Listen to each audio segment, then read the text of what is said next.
First of all, I would like to present my gratitude to the organizers of this conference at this international level, especially to Antonio and his team. So this is the second time I have been in this conference organized by the same team. And my presentation is about revisiting the periods of compasses in education. Here, I would like to focus on the importance of revisiting in harmony with the theme of your conference.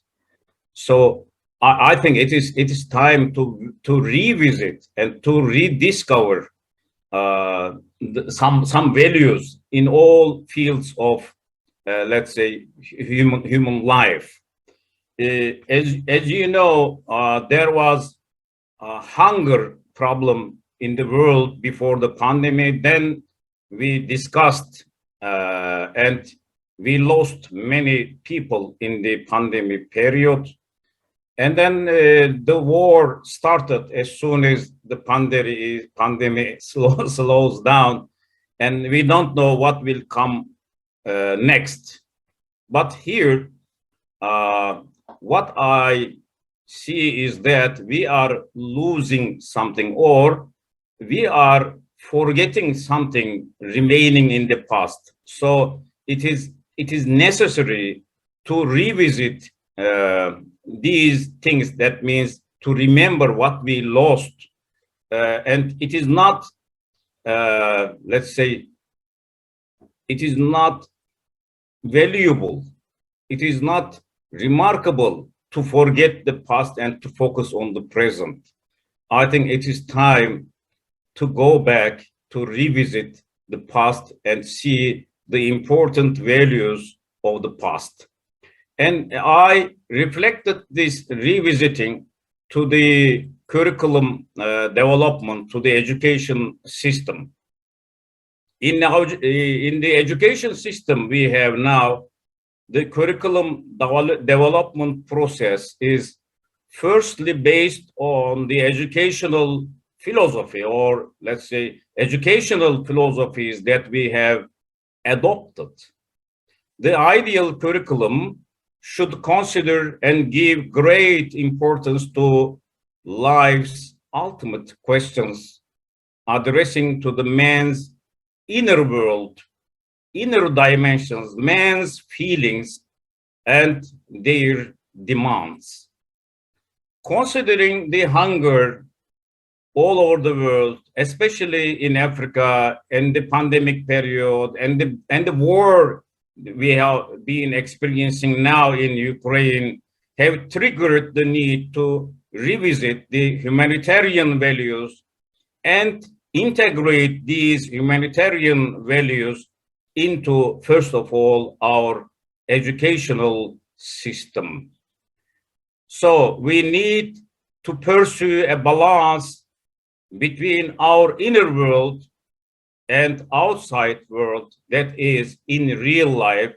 And this implies that we should consider combining two main philosophies together, idealism and realism, just like flesh and bone, body and spirit, and other words you can use for this.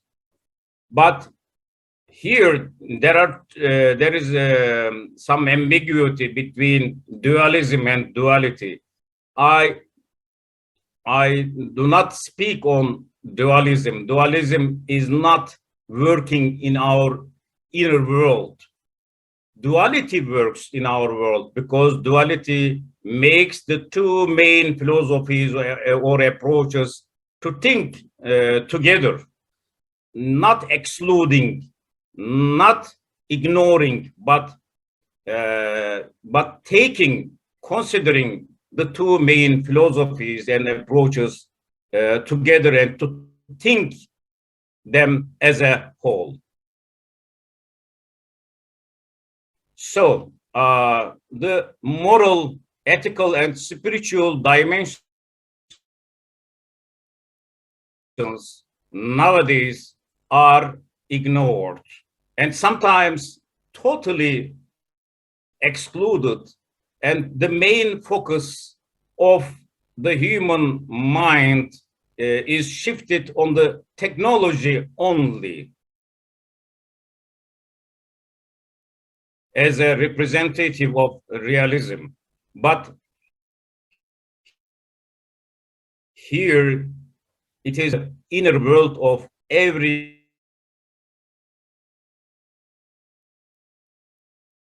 human being. So the approaches, methods, and techniques used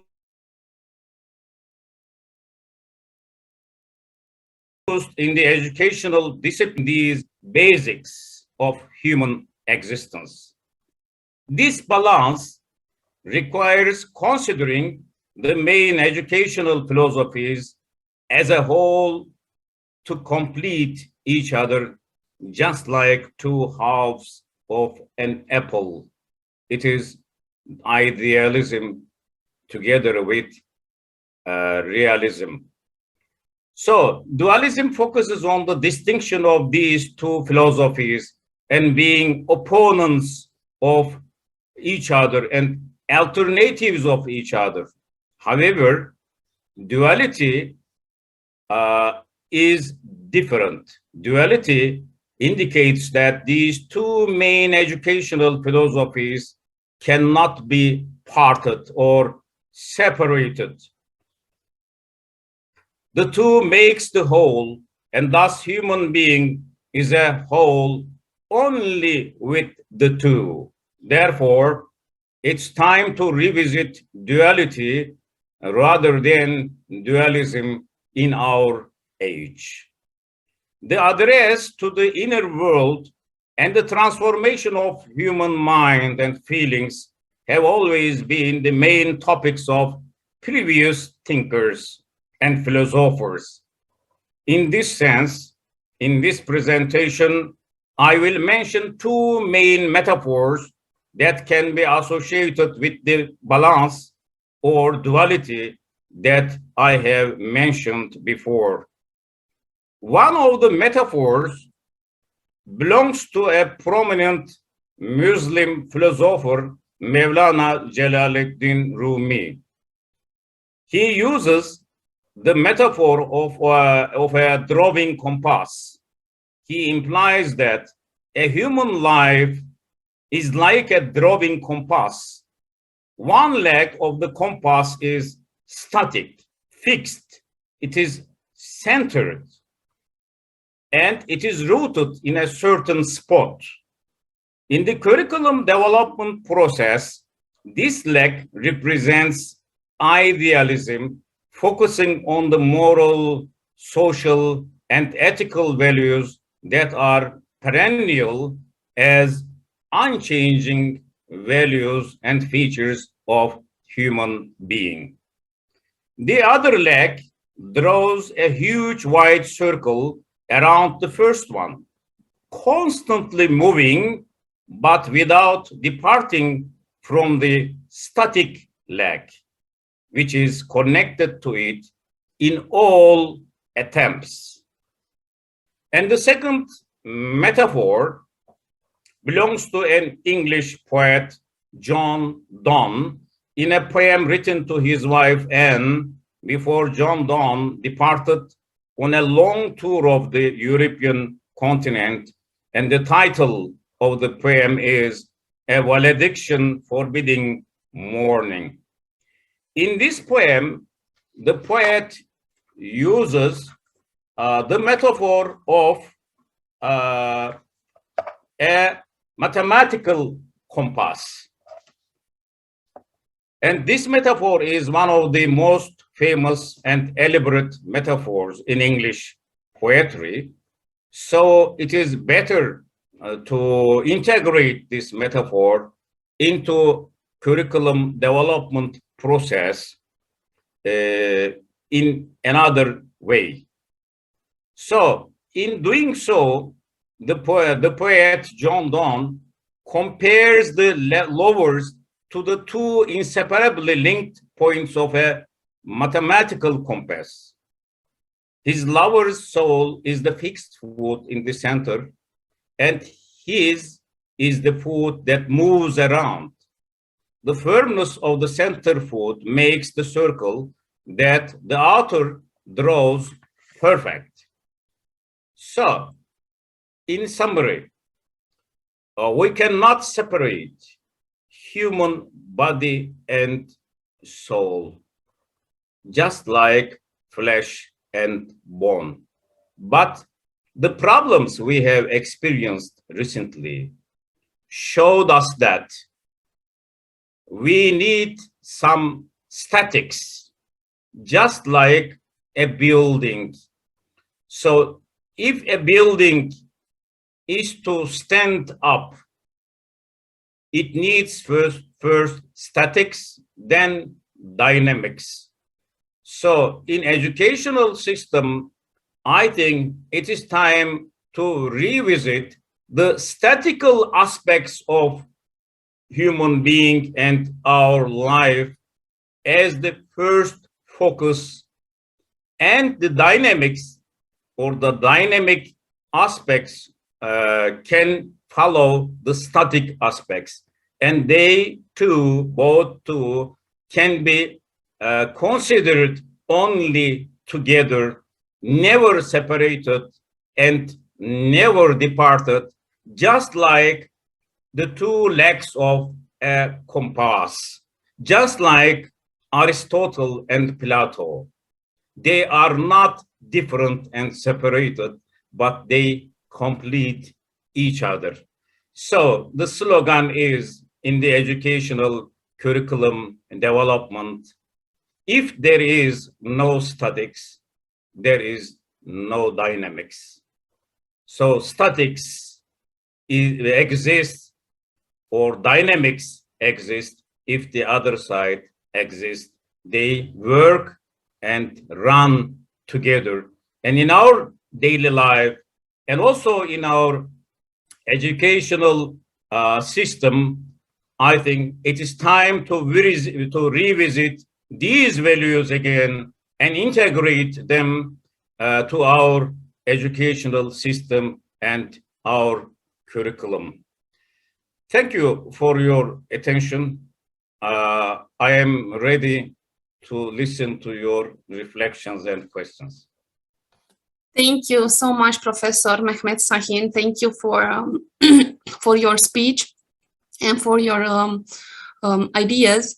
I must confess that the metaphor of drawing compass started from Rumi. It's quite a wide perspective, a beautiful one, actually.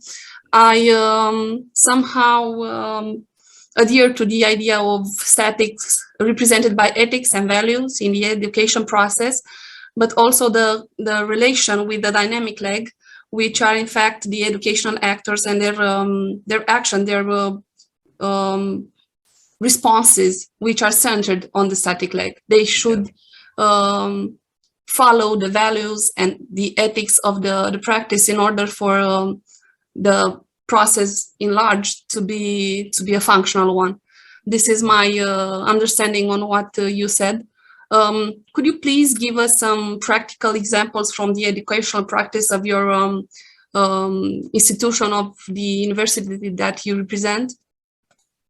Okay, in our university, I should mention only the university entrance exams.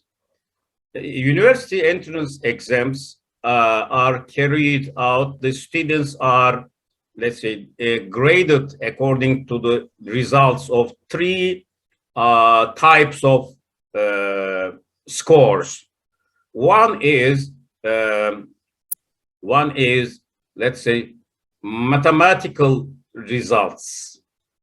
The other one is, let's say, the social results, and the other one is mixed, just like a qualitative approach and quantitative approach, and two mixed approach. So in the educational system, for example, in our lycée types, we have quantitative lycée that represents a lycée of science. And we have qualitative one that is the lycée of social sciences. And we have another lycée, it is Imam Hatip Lisesi. That means it is a mixture of religion and science together. It represents the two together, social and, let's say, mathematical or scientific scores together. So the lycée types are categorized in this way, and the universities have departments according to these scores. But I think it is time to combine all these types together to make a perfect human being, not only science, but also social, emotional, and humanitarian aspects of human beings. As you know, in statistics, each human being is only one value, it is number one. But nobody is one. Everybody is more than one. And each person is just like the pages of a book, not represented by a mathematical number.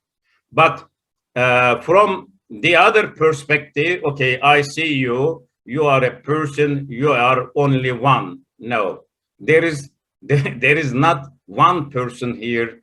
Every person has, as you know, his or her own stories, experiences, let's say many other things, and nothing is the same. So nobody is the same, and nobody is only one, more than one always.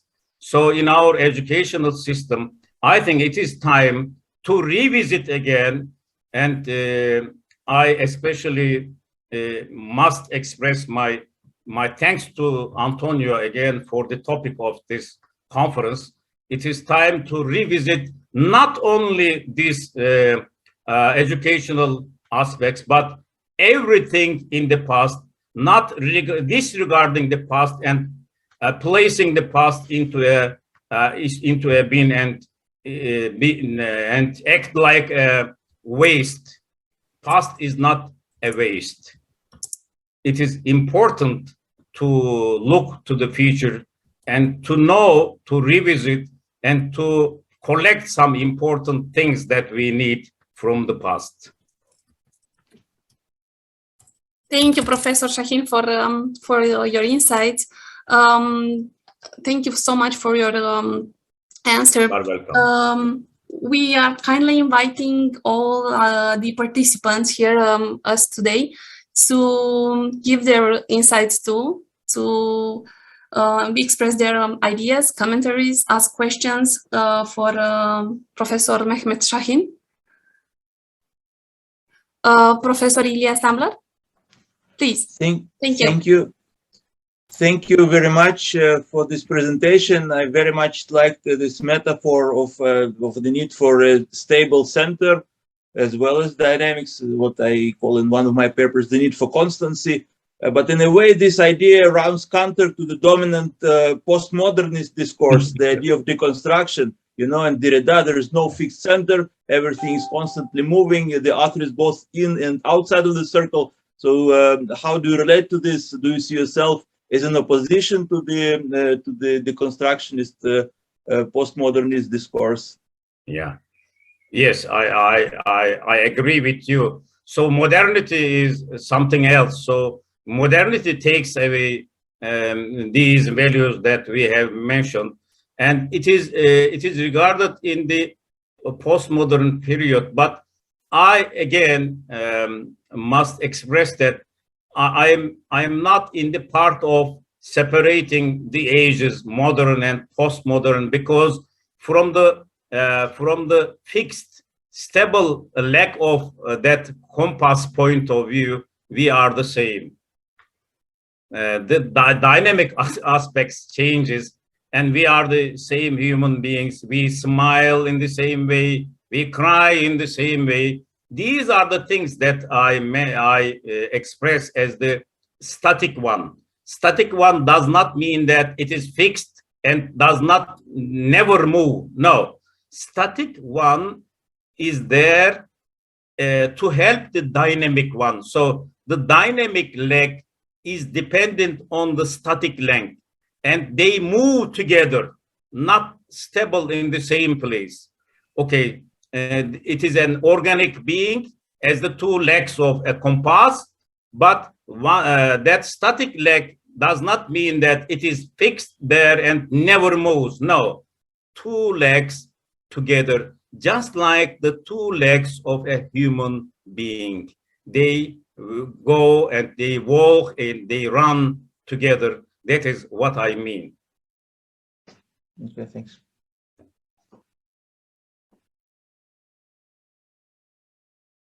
Okay. Thank you for your contributions, for ideas, and sharing them with us. Are there any commentaries? Fationa Camberi? Yes. Please. Hello. Welcome. Hello. Hello, everyone. I'm Fationa Camberi. I'm from Romania. I have to congratulate Professor Mehmet for the topic of the speech. I enjoyed it, and I think that it is currently it is a very important topic, and I think that all curriculums, especially the curriculums of social sciences and also of the healthcare sciences, have to be revised, also in the framework and the area of post-pandemic area. Because I think that we have in the past, we have also as academics have the intention to go more technically in the curriculum, and we have forgot the human and the social aspect of our profession, independently of the topic or of the field of the study. So I congratulations again, and I think that the communication, the empathy, the social sciences and the cultures aspects are something that we have to integrate in our curriculums, and also to make it more visible also to the community and to the communities and to the future professionals. Thanks again. Okay. If you have time, I will tell you a little story. Of course, thank you. In Turkish, we have mendil. Mendil is handkerchief, and mendil is a Persian language. It means my heart. So mendil is carried in our culture here on the heart, and this pocket is here because mendil is carried here because the heart is here. And when a young man, a boy, walks in the street, or a young girl, he or she drops his or her mendil.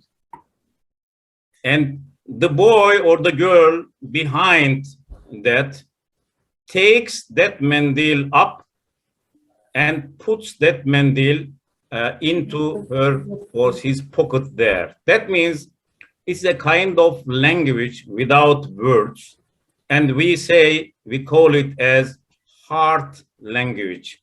So we always say that there is a way, there is a path from heart to heart.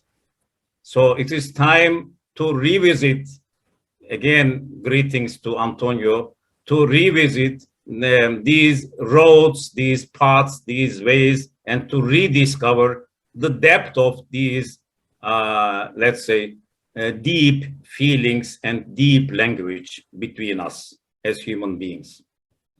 I can say something about the mandil because it is yes, mandil, because it's something that we use also in my originary village. I am originally Greek, so in my village we use also this small pocket and the old woman made it with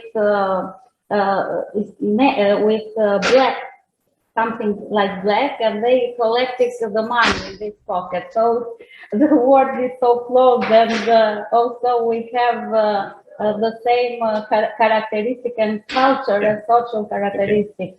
Yes. So very interesting. So we have just revisited only a symbol of mendil, and we discovered a lot of things. Yes, that's Okay. Thank you for your contribution. Thank you. Okay. Anything else? Thank you. Thank you for your interventions.